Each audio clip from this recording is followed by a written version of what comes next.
کچھ ایسا ہے کیا؟ نہیں، میں کیوں ایسا کروں گا، فلاں کروں گا. خیر عمر رضی اللہ عنہ، میرا بھی ایسا ہی خیال تھا ابو مصعب تمہارے ساتھ.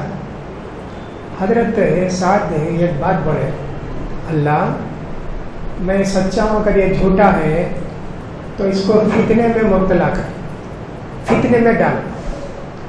بڈھا پلک سب گر گئے ہیں، کوٹھے کے اندر لڑکیوں کو چھیڑتا تھا. اتنا بڑا بڈھا 90 سال کا 100 سال کا لڑکیوں کو چھیڑتا تھا بیٹھ کر رستے میں. اسلامی حکومت بولتا تھا ساتھ بدعا کرے نہیں، مجھے لگی بھائی، مجھے لگی. دیکھو بوڑھے ہونے کے باوجود بھی ایسے سب ہو جاتا ہے. یہاں سے نوجوان اگر بری عادتوں میں گر گئے نا، بوڑھے ہو گئے تو بھی ہو جاتی ہے عادت. میرے نوجوانوں، میرے بھائیوں، تم قوم کی طاقت ہو، تم قوم کی قوت ہو، تم ایک طرح سے اللہ کی مدد کے بعد تم قوم کا سہارا ہو. تم سے ہی مسلمانوں کو عزت ملے گی، تم سے ہی تمہارے اخلاق سے ہی دنیا کے اندر اسلام کی پہچان ہوگی. تمہارے جتنے لوگ نان مسلم بھی اگر ہیں، تم کو دیکھ کر اسلام قبول کریں. ویسے عادتیں بناؤ اور ویسے اخلاق اپناؤ، ایسے ہونا چاہیے. اب یہ میں نے کہا کہ سب یہ کس کی ذمہ داری ہے؟ ماں باپ کی ذمہ داری ہے. ماں باپ اپنے آپ کو کبھی کمزور نہ سمجھے، اپنے بیٹے کی تربیت کے واسطے کبھی کمزور نہ سمجھے. گھر میں سے نکال کے بھیجتے ہیں، اگر معلوم ہوا کہ تمہارا بیٹا ایسا کیا ویسا کیا، اس کو تنبیہ کریں. بڑا ہو گیا تو ماریں، کوئی حرج کی بات نہیں ہے. 40 سال کا ماریں، 30 سال کا نوجوان ہے ماریں اس کو، کوئی بات نہیں. نہیں مانتا تو گھر سے نکال کر باہر بھیجیے. شریعت کے اندر یہ ہے کہ صاحب گھر سے نکال دیا، آنکھ بولتے نا اس کو، میراث میں حصہ ملے گا ترکے میں. لیکن ماں باپ کو اتنا اسٹرانگ رہنا چاہیے نا. اس زمانے کی خرابی یہ بھی ہو گئی کہ ماں باپ بیٹے کے سامنے کمزور ہو گئے. بیٹا جو بولتا ماں باپ وہ کرتے، ماں باپ جو بولتے بیٹے وہ نہیں کرتے. ان کو اتنا دبا کر رکھے ہیں، اللہ اکبر. اور ماں باپ کی دعا بد دعا دونوں اللہ کے یہاں فوراً قبول ہوتی ہے، دنیا میں اس کا نتیجہ بھی مل جاتا ہے. بہت سارے ماں جو ہے بد دعا کر دیتی ہے. کئی واقعات ہیں. یہ ایک چھوٹا سا واقعہ سناتا ہوں. ہمارے ساتھی سبق پہ 9 سال ہم لوگوں ساتھ پڑھے، حافظ قرآن، بہت اچھے آدمی تھے. اپنی ماں سے کیا بھی جھگڑا وڑکا ہوا ان کا، لا کے گلی میں ڈال دیا گھر سے، ماں کو اٹھا کے لا کے. بس چند دن گزرے، چند سال گزرے، پورے ہاتھ پیر سب ایسا کرے. تب بھی ان کے احساس نہیں ہوا، ماں کی بد دعا لگی بن کر. ہمارے ساتھی حافظ قرآن، مولوی سب، لیکن ماں کو جب ستائے تو ماں نے بد دعا کی ہوگی، ماں بھی ویسا لیٹ رہی ہوگی، بے نمازی اور شرک کرنے والی اور غلط. ویسی ماں نہیں رہی ہوگی نا. وہ بھی ان کی والدہ جو ہے، ان کی والدہ بڑے عالم کی بیوی، وہ بھی بہت بڑی عالمہ. کیا دل میں آیا پتہ نہیں، انہوں نے بد دعا کی ہوگی تو فوراً بد دعا لگی نا. اللہ اکبر. ماں باپ کی بد دعا لگتی ہے اور دنیا ہی میں لگتی ہے. نوجوانوں کبھی ماں کو اف بھی نہیں کرنا. قرآن میں کہا وَلَا تَقُلْ لَهُمَا اف، تمہاری ماں باپ کو اف بھی نہیں کرنا. پانی لا کر دو، لا کر دے، ابھی ذرا لا کر دو، لا کر دے، ابھی 10 منٹ پہ اب ایک بار لا. کتنے بار لانا؟ 100 نہیں بولنا. 100 بار مانگے تو 100 بار لذت دینا اور ادب سے کھڑے رہنا. کتنے واقعات ہیں.